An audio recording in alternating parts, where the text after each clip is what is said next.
Одна из самых, пожалуй, активных культурных площадок южной столицы – это Государственный музей имени Аблайхана Кастеева. Сегодня здесь целых 2 мероприятия. Нас заинтересовала выставка художника Василия Власова «Лабиринты времени». Василий Власов известен как художник российский. Он член Союза художников Российской Федерации, преподаватель Московского полиграфического института, однако признался, что чувствует себя алматинцем. Я чувствую, потому что я жил в то самое время, когда эта острота зашкаливала.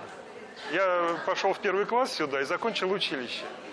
Понимаете, вот этот отрезок времени хватает человеку на всю жизнь, чтобы вот, чувствовать запах земли, запах там, воздуха, гор, всего. Выставка «Лабиринты времени» – это более 60 работ художника, как абсолютно новых, так и созданных еще в конце 20 века. Удивительное ощущение, потому что в каждом человеке он может пробудить то, что у него есть в сознании. Это, наверное, очень важное качество. Поскольку кто-то обратится к одним пластам там, истории искусства, музыки, там, музыкальной культуры, кто-то обратится совсем в другую сторону. Он умеет разбудить в человеке. В искусстве я могу вам сказать, что правил никаких нет, но законы есть.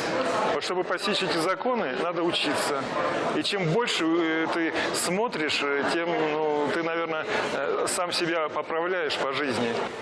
Возможно, эта выставка нацелена действительно на подготовленного, искушенного зрителя. Но вполне возможно и новичку она покажется интересной. Культ-поход, Алевтина Мадьярова, Алматы.